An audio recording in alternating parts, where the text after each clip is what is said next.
Isaías 55, de 6 a 13.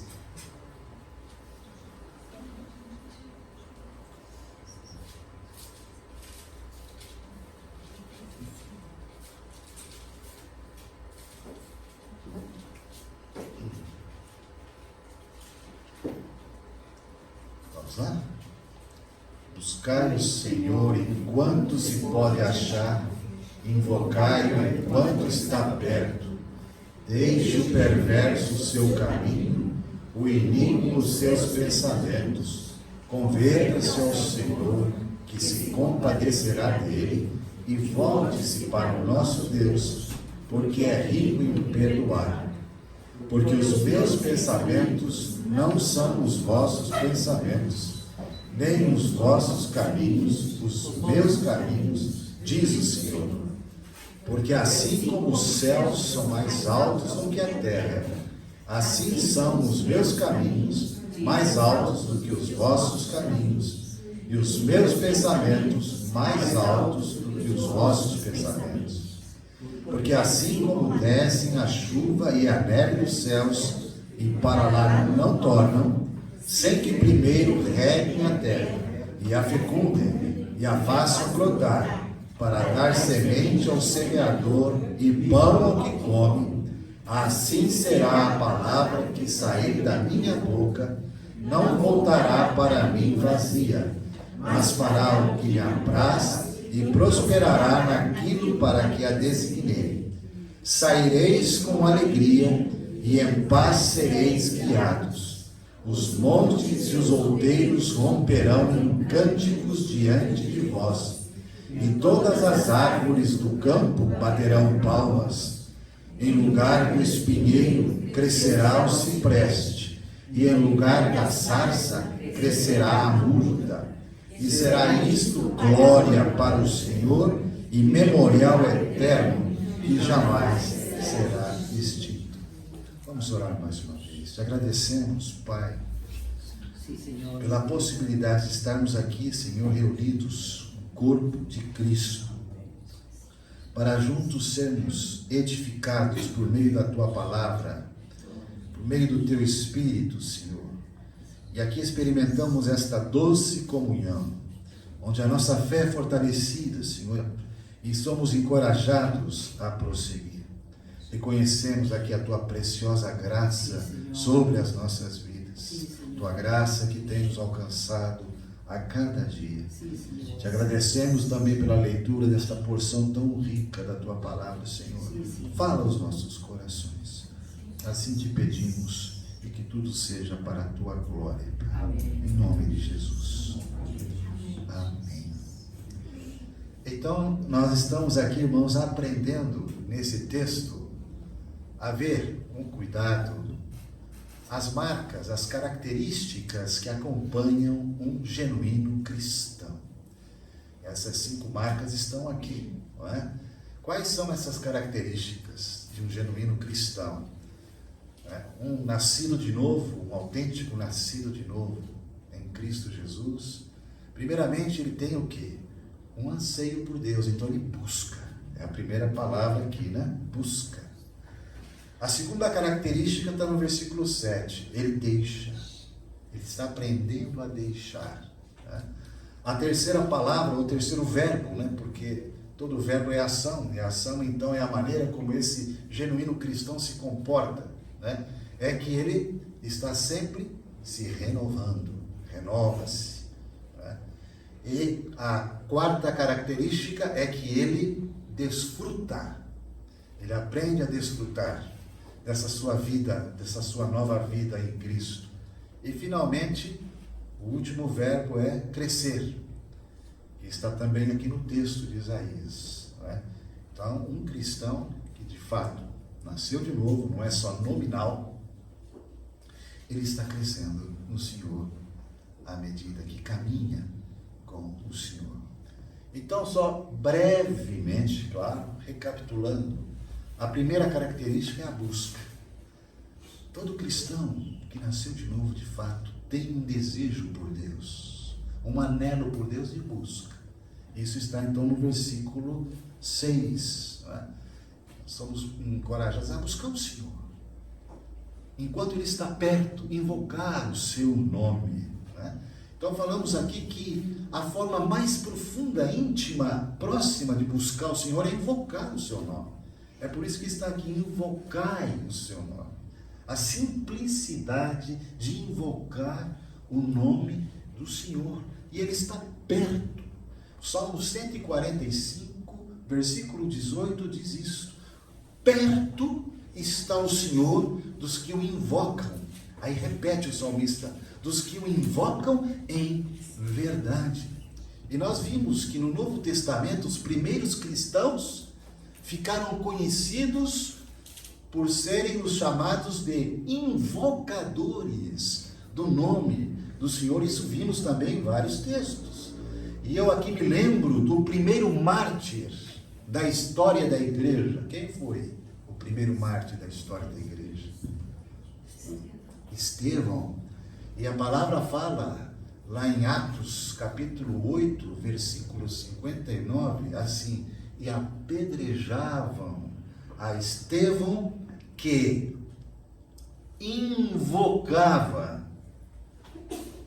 invocava, ó Senhor Jesus, dizendo assim: Senhor Jesus,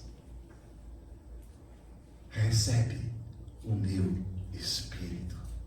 Então os cristãos assim eram conhecidos como os invocadores do nome do Senhor. Buscar o Senhor é o primeiro marco de um autêntico cristão, e todas as demais características dependem dessa. Um cristão que busca o Senhor vai desfrutar de todas as outras realidades na sua vida, porque o segundo aspecto, deixar o mau caminho, né, o perverso e o iníquo pensamento, ou seja, um mau pensamento que gera um mau caminho, né? Quanto que nós precisamos de termos as nossas mentes guardadas, trabalhadas pelo Senhor, né? Mentes exercitadas nas coisas do alto, porque o pensar gera o agir. O caminho depende da maneira como pensamos. Então, da maneira como estamos pensando, é assim que vamos proceder.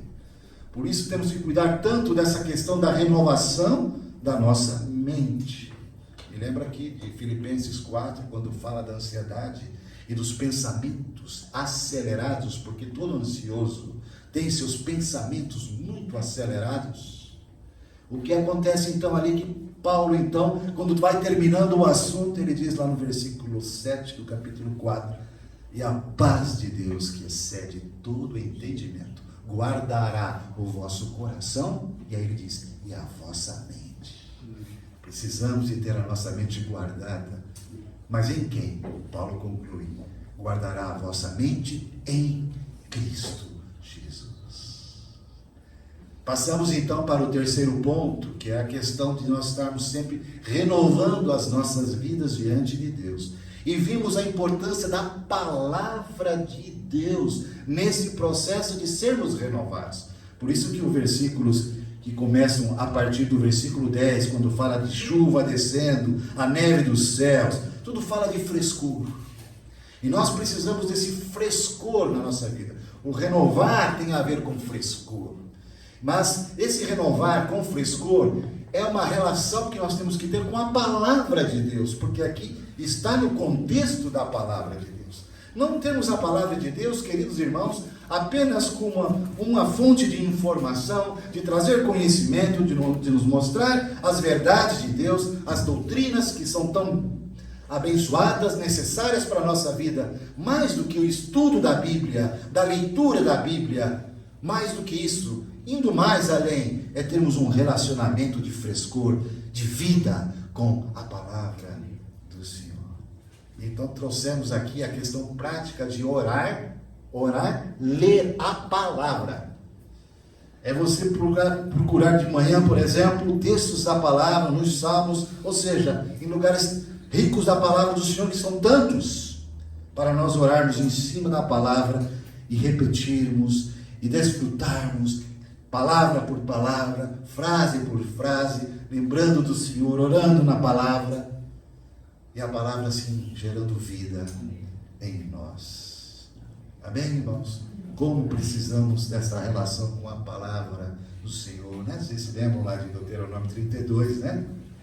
Goteje a minha doutrina como a chuva, destile a minha palavra como orvalho, como chuvisco sobre a relva, como gotas de água sobre a erva.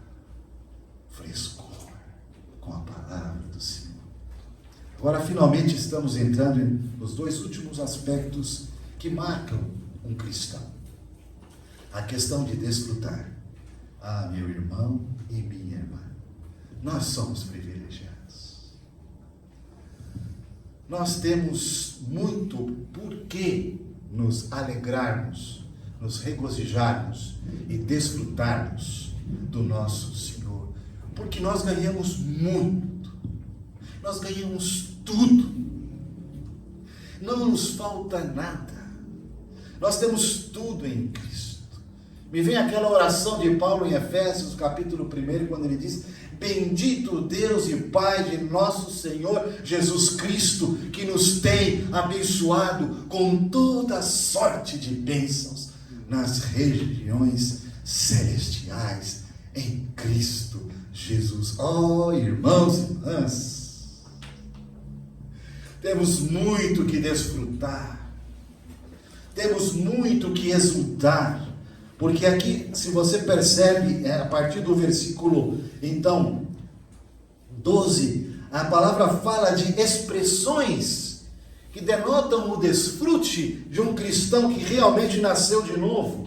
Porque a palavra aqui fala assim: saireis com alegria. Uma marca que acompanha um genuíno cristão é que ele é alegre. Ele é alegre. Ele tem uma alegria indizível e cheia de glória. E ele tem também uma paz, como diz aqui: saireis com alegria e em paz sereis guiados. Então nós somos aqueles que desfrutam de uma verdadeira alegria. E somos aqueles que desfrutam também de uma verdadeira paz. Mas o texto, ele é tão eufórico. Quando fala então dessas expressões do nascido de novo, o texto é muito eufórico quando ele diz assim: os montes e os outeiros romperão em cânticos diante de vós, todas as árvores. Imaginem um cenário de todas as árvores do campo batendo palmas e aplaudindo. Cenário de regozijo. Um cenário de uma alegria indizível e de uma paz inescrutável, inexplicável. Essa alegria e essa paz que todo o cristão tem. Aqui dentro do texto mesmo de Isaías, do livro de Isaías, se você for ali, olha aqui, em consonância com isso, abra lá Isaías no capítulo 12, e vocês podem perceber isso, o texto vivo. Um texto que borbulha alegria. Sabe, o cristão pode passar por tristeza, sim. O cristão pode ter até depressão. O cristão pode ter momentos em que até ele se torna um reclamão. Porque o cristão é um ser humano que ainda leva dentro de si a natureza caída, que precisa muito da graça do Senhor. Mas tudo isso é temporário, é passageiro, porque logo, se ele é autêntico cristão, ele passa, ele retoma no Senhor essa sua vida gloriosa que lhe foi dada gratuitamente em Cristo Jesus.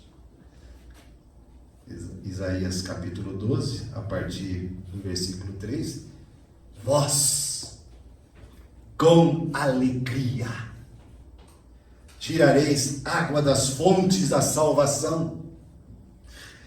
Direis naquele dia: dai graças ao Senhor. Olha aqui, invocai o seu nome. Olha o invocar aqui. Invocai o seu nome. Tornai manifestos os seus feitos entre os povos. Relembrai que é excelso o seu nome, Cantai louvores ao Senhor, porque fez coisas grandiosas. Saiba-se isto em toda a terra. Exulta, jubila, ó habitantes de Sião, porque grande é o Santo de Israel no meio de ti. Ah, meus irmãos, como precisamos ser resgatados de nós mesmos, quando ficamos olhando para o nosso umbigo, para as nossas coisas, e reclamando, e lamentando, e esquecendo de olhar para o Senhor, e ver, Senhor Jesus, quanta riqueza eu tenho em Ti, aleluia, quanto desfrute eu posso ter em Ti, que grande possibilidade de desfrute, incomparável, meus irmãos. Um dos meus salmos preferidos é o 16. Sabe por quê? Porque esse salmo diz assim: alegra-se, pois o meu coração e o meu espírito exulta. Olha aqui, alegria e exultação em várias passagens da Bíblia. E diz assim: até o meu corpo repousará seguro, pois não deixarás a minha alma na corrupção, não permitirás que o teu santo veja a corrupção, tu me farás ver os caminhos da vida. Aí diz assim: na tua presença há plenitude de alegria, na tua destra delícias perpetuamente. Percebam, irmãos, que a alegria está por duas situações. Primeiro, a presença do Senhor nos traz alegria profunda e verdadeira. Ou seja, nós nos alegramos por Ele. Não pelo que Ele nos dá inicialmente, mas pelo que Ele é. O que Ele representa para você, minha irmã e meu irmão. Ele é a nossa fonte de alegria. Na presença dEle eu tenho uma alegria indizível. Mas nós também temos alegria por tudo que Ele realizou por nós. Com alegrias, o próprio Isaías nos encoraja a declarar isso: com alegria tirareis o quê? Águas, das fontes de água da salvação. Fomos salvos, fomos redimidos, então nós temos essa alegria no Senhor, e também pelo que Ele realizou por nós. Paulo fala, escrevendo aos Filipenses: alegrai-vos sempre no Senhor. Outra vez digo, alegrai-vos. Ele diz assim: alegrai-vos no Senhor, não numa situação boa que Ele nos deu. A nossa alegria não depende de coisas boas que Ele possa nos dar, nos proporcionar. Ele faz isso por nós. As suas dádivas derramadas em nós, as bênçãos do Senhor, proporcionam muita alegria, mas nós nos alegramos não somente por isso, e principalmente nós nos alegramos nele mesmo, pelo que Ele é, pelo que Ele representa para nós. Amém, meus irmãos? Mas não é só isso. Nós temos uma paz. Irmãos, nós temos uma paz em Cristo. Que valor! Alguém pode dizer quanto vale essa paz? Porque o mundo busca paz. Uma das coisas que o ser humano deseja para a sua vida, para o seu entorno, suas realidades, sua casa, enfim, ele necessita de paz. Mas onde há paz? Não há paz fora de Cristo. Impossível. É impossível. Porque nele nós temos uma paz que ainda independe das situações, das circunstâncias. Isso é um milagre. Um cristão ser achado em paz quando toda a situação é contrária. Isso é um milagre. Quando o Senhor Jesus ressuscitou e apareceu pela primeira vez aos seus discípulos, por uma parede ele passou, e os discípulos com medo, reunidos, qual foi a primeira palavra que Jesus falou para eles? Paz seja com vocês. Aquele mesmo Senhor que entrou por aquela parede no meio dos seus amados, amados discípulos, aqui Ele está presente, entre nós, no nosso meio, proporcionando isso que nós estamos desfrutando aqui e agora, paz. Não é maravilhoso? É maravilhoso. Eu e você temos paz, sabe por quê? Porque hoje nós temos uma grande certeza. Eu e você fomos plenamente perdoados de tudo. Eu e você fomos plenamente reconciliados com Deus quando éramos inimigos por causa do pecado. E eu e você fomos justificados. A justiça de Deus se cumpriu em Cristo a nosso favor. É por isso que Romanos 5:1 diz: justificados, pois, mediante a fé, temos o que, irmãos? Paz. Paz com Deus por meio de nosso Senhor Jesus Cristo. E essa paz é pelo que Ele fez lá na cruz por nós, mas não só pelo que Ele fez. Novamente aqui, temos uma paz nele mesmo, porque Ele é a nossa paz. Isso é o que diz Paulo no capítulo 2 de Efésios, quando ele está dizendo que a cruz de Cristo aproximou judeus e gentios, e de ambos os povos fez um. Ali diz no capítulo 2, do versículo 14 assim: Ele que fez tudo isso, desfez a inimizade, a separação. Ele é a nossa paz. Irmãos, precisamos desfrutar muito mais. Precisamos mergulhar mais nele, com essa alegria e essa paz, sendo para nós cada vez mais uma realidade que acompanha a nossa vida.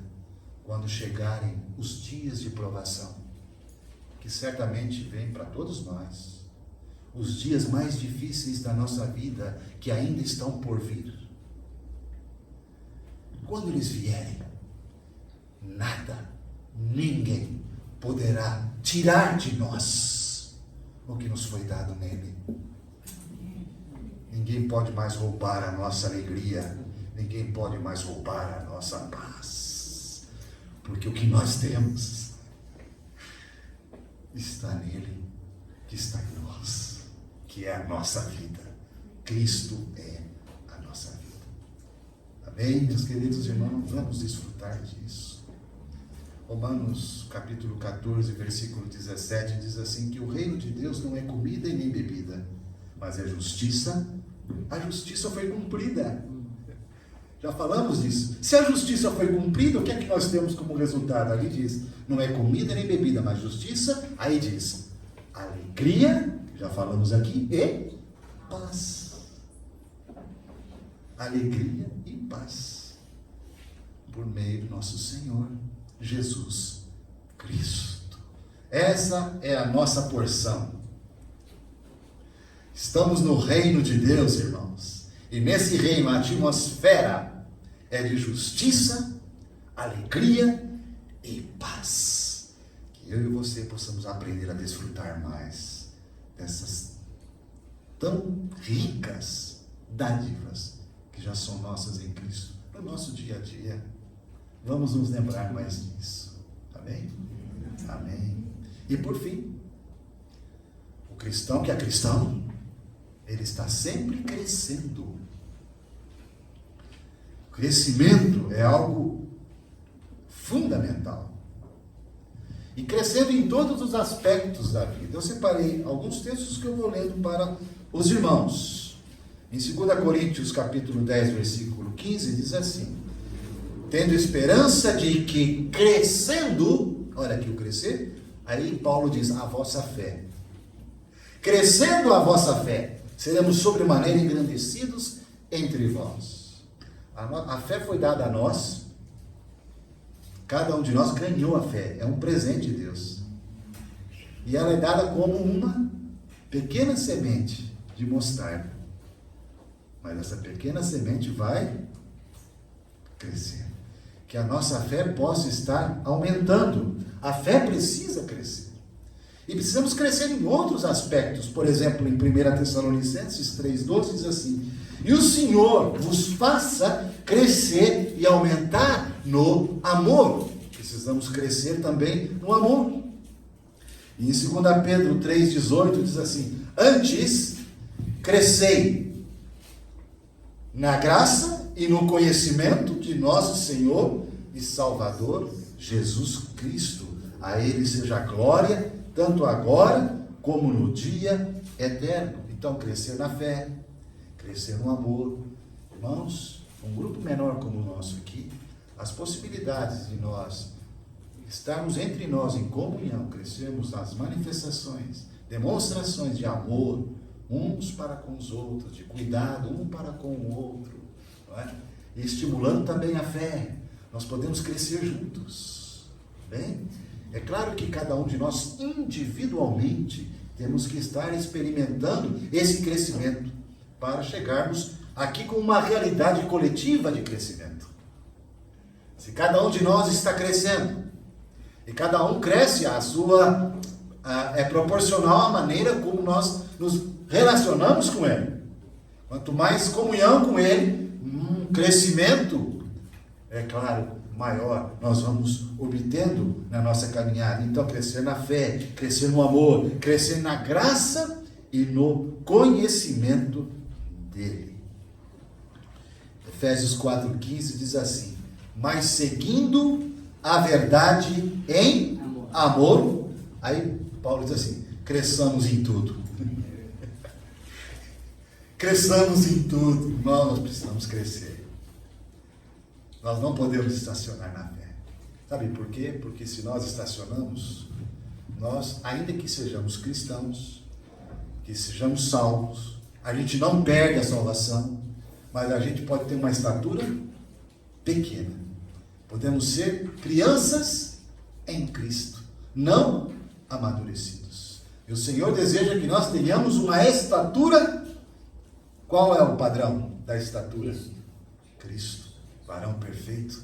Estatura de varão perfeito, né? Esse crescimento, ganhando essa estatura, ou seja, essa conformidade e semelhança com o nosso Senhor. Aqui ele diz assim: então cresçamos em tudo naquele que é a cabeça, Cristo. E aqui Paulo está falando para a igreja de Éfeso, e é uma palavra sobre o corpo de Cristo. Então, o corpo de Cristo é também um edifício. E esse edifício é um santuário que cresce, como diz lá em Efésios capítulo 2. Então, o crescimento é algo extraordinário, está presente, necessário para a nossa vida corporativa. Amém? O corpo de Cristo, ele deve crescer. Colossenses capítulo 2, versículo 19 diz isso: e não retendo a cabeça, da qual todo o corpo, suprido e bem vinculado por suas juntas e ligamentos. Aí o texto diz: cresce o crescimento que procede de Deus. E aqui algo muito importante: de onde vem o crescimento? De onde vem o crescimento? O crescimento vem de Deus. Se nós nos apartamos do Senhor, nós não vamos crescer. Se nós não caminhamos com Ele, nós não vamos crescer. Porque o verdadeiro e genuíno crescimento procede do nosso Senhor. Amém, queridos? Paulo, escrevendo à igreja de Corinto, capítulo 3, versículo 6, ele fala assim: eu plantei, Apolo regou, mas o crescimento vem de Deus. Crescimento vem de Deus. É muito interessante o texto, volta lá para Isaías 55.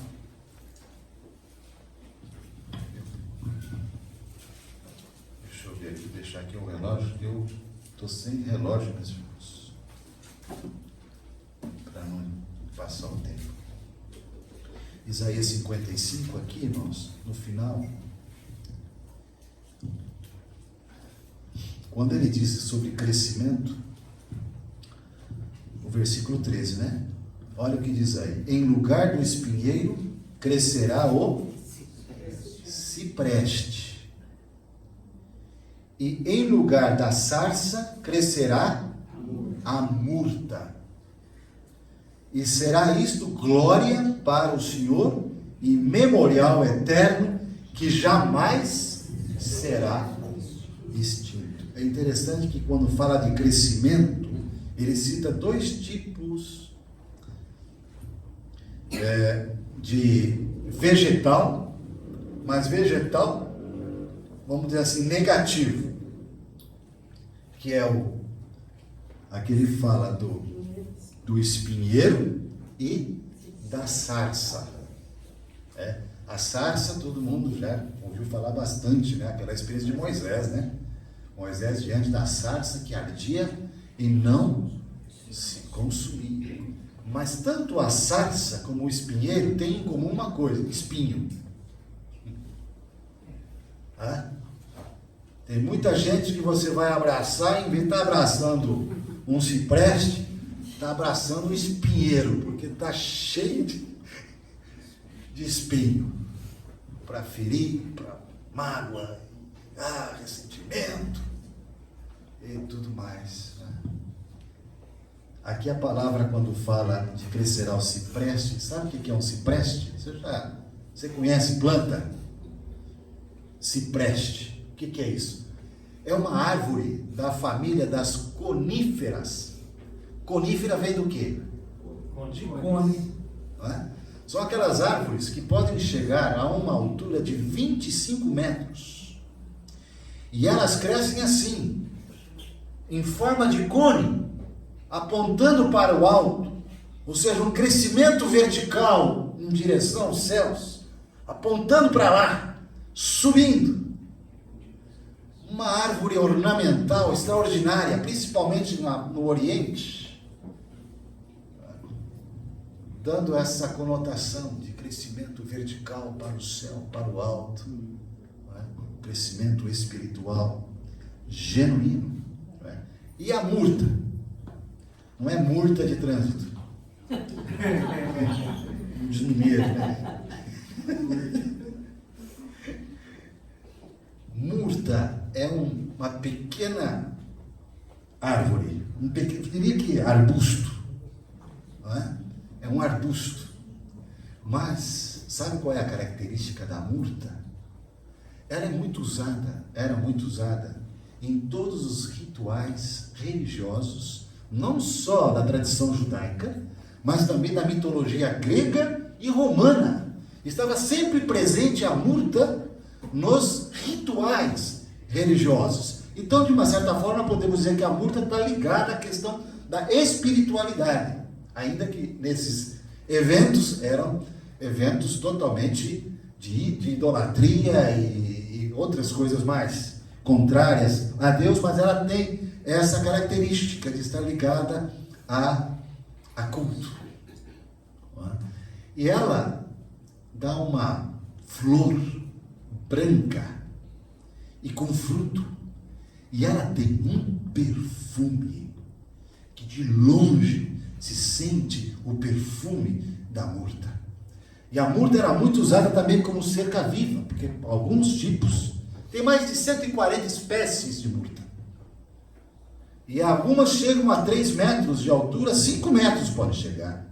E são colocadas como plantas ornamentais, em cercas vivas e tudo mais. Sabe o que a tradição judaica fala sobre a murta? Por isso que ela aparece em vários textos.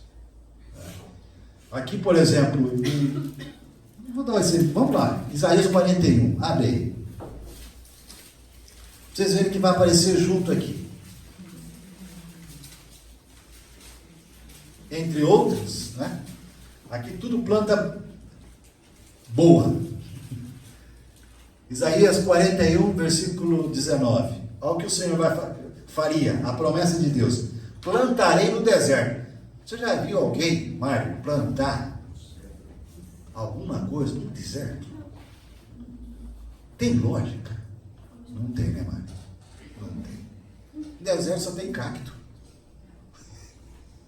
aquela planta resistente. Aqui diz, plantarei o quê? Plantarei no deserto o cedro, a acácia, a murta e a oliveira, conjuntamente porém no ermo o cipreste. Olha o cipreste aqui. Cipreste e murta aparecem juntos em vários lugares da palavra de Deus. O cipreste, ou o meio, e o bucho. A tradição judaica diz que a murta é o símbolo e o perfume do jardim do Éden. O paraíso tem um cheiro. E que cheiro é esse? Murta. Mas, irmãos, nós em Cristo Jesus, nós somos o bom perfume de Cristo. Cristo em nós. Cristo é a murta em nossas vidas. E se temos um perfume hoje diferente, atraente, de longe pode ser visto, é Cristo em nós. Então, isto é algo muito precioso. Precisamos crescer com realidade vertical, cipreste. Precisamos crescer de uma maneira que nós sejamos percebidos pelo perfume. O perfume de Cristo nas nossas vidas. Quando essas marcas começam a se cumprir, se desenvolver em nós, quem é que é exaltado com tudo isso? É por isso que o texto termina. Será isto glória. Será isto glória para o Senhor e memorial eterno que jamais será extinto. Porque eu e você, se fomos chamados por Ele, fomos alcançados por sua graça, a nossa vida é para Ele.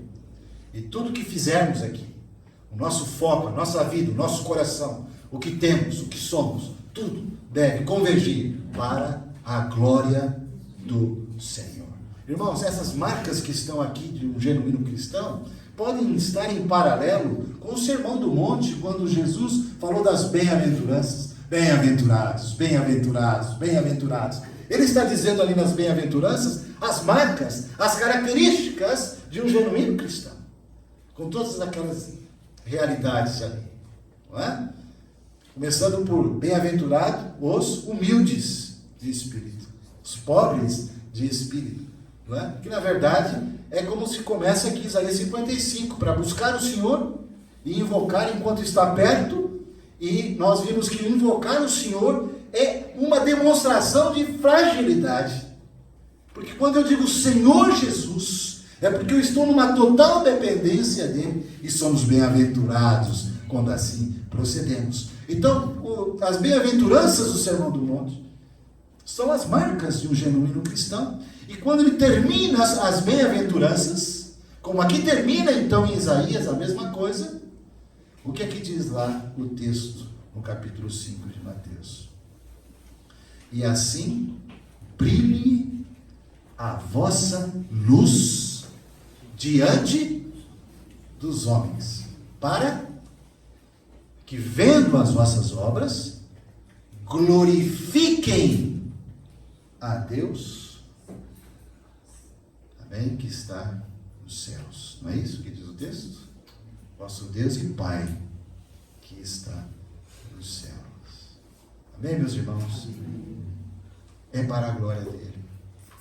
Quando nós, então, temos essa liberdade que Ele nos deu em Cristo, essa nossa nova vida, seja comer, seja beber, tudo o que fizemos, nosso caminhar agora, por causa dele, dependendo da sua graça, tudo isso deve ser, como diz Paulo aos Coríntios, que tudo seja feito para a glória de Deus. Amém, meus irmãos? Amém. Vamos orar.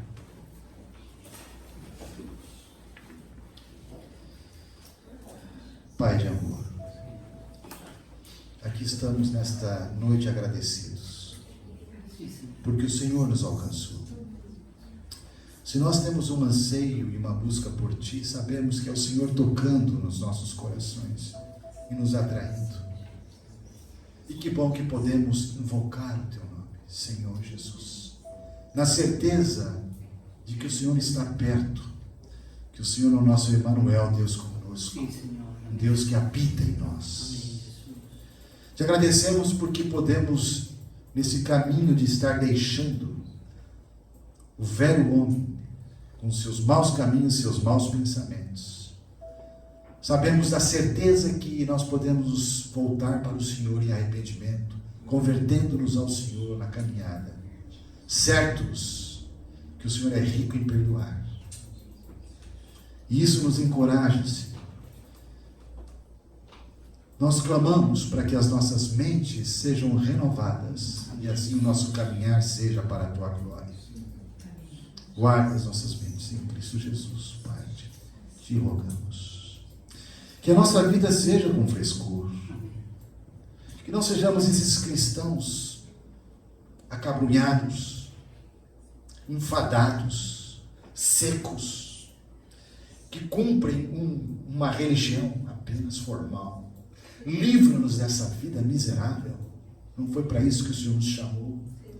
Ajuda-nos a termos uma relação com a Tua palavra viva, de frescor, de renovo, Senhor. Ajuda-nos nisso, Senhor. Que sejamos aqueles que desfrutam. E desfrutam de tudo que temos em Cristo. Alegria, paz. Que tudo isso seja algo que faz parte do nosso cotidiano, da nossa vida. Reconhecemos aqui que se podemos crescer, esse crescimento, essa maturidade, vem do Senhor mesmo. Por isso que a nossa vida seja em Ti, Senhor. Assim oramos, agradecidos e confiando unicamente no Senhor, na Sua palavra, em nome de Jesus. Amém. Amém, meus irmãos.